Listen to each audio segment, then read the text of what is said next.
আমি করবে পাই না। আমি এই অটো চড়ি হাঁটাহাঁট চলাফেরা করি। আরএনবি নিউজ ও নিউজ লালমনিরহাটে সংবাদ প্রকাশের পর অবশেষে সরকারি সহায়তা পেলেন লালমনিরহাটের আদিতমারি উপজেলার মহিষকোচা ইউনিয়নের শতবর্ষী বৃদ্ধ মফিজউদ্দিন। গত বুধবারের কালবৈশাখী ঝড়ে ঘরবাড়ি হারিয়ে নিঃস্ব হওয়া এই বৃদ্ধের পাশে দাঁড়িয়েছেন উপজেলা প্রশাসন। আজ শনিবার তাকে জরুরি ভিত্তিতে এক বান্ডিল ঢেউটিন ও শুকনো খাবার দেওয়া হয়। বিষয়টি নিয়ে আরএনবি নিউজ ও নিউজ লালমনিরহাটে সংবাদ প্রকাশ হয়। এখানে পাইলাম, এখানে আল্লাহ মিলে এখন ঠিক পাইলাম সরকার থেকে সহযোগিতা, আর এই শুকনো খাবার পাইলাম।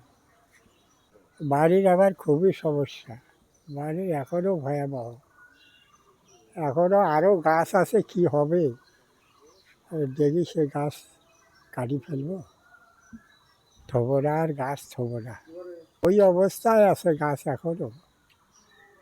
এখন পিস করার লোকও পাই না, মানে বড় গাছ বাড়িতেও পিস করে পাই না, আবার তো সমস্যা খুব। এই সংবাদটি আরএনবি নিউজ ও নিউজ লালমনিরহাটে নিউজ প্রকাশের পরপরই তা নজরে আসে আদিতমরি উপজেলা নির্বাহী কর্মকর্তা বিধানকান্তি হালদারের।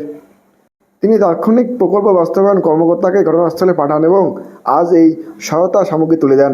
পরবর্তীতে আরও আর্থিক সহযোগিতার আশ্বাস দিয়েছেন তিনি। জনাব মোহাম্মদ মফিজউদ্দিন মহিষকোচা বাড়ি। আমরা কয়েকদিন গত পরশু দিন বা তার আগের দিন রাত্রে যে একটু ঝড় এবং বৃষ্টি ছিল, সেখানে তার ঘরের ওপরে একটি গাছ উপড়ে পড়ে এবং এটা আমাদের যে একজন স্থানীয় সাংবাদিক উনি একটা নিউজও করেছিলেন। আমি ওই নিউজটা দেখার পরে আমাদের যে প্রকল্প বাস্তবায়ন কর্মকর্তা তাকে পাঠিয়েছিলাম, উনি সরেজমিনে জায়গাটি পরিদর্শন করেছিলেন।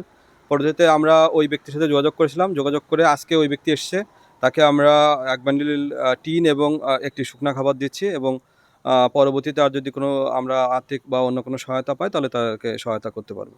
ধন্যবাদ। দ্রুত সরকারি সহায়তা পায় আরএনবি নিউজ ও নিউজ লালমনিরহাটকে ধন্যবাদ ও কৃতজ্ঞতা জানিয়েছেন ভুক্তভোগী ও এলাকাবাসী। রয়েছে নিউজ লালমনিরহাট।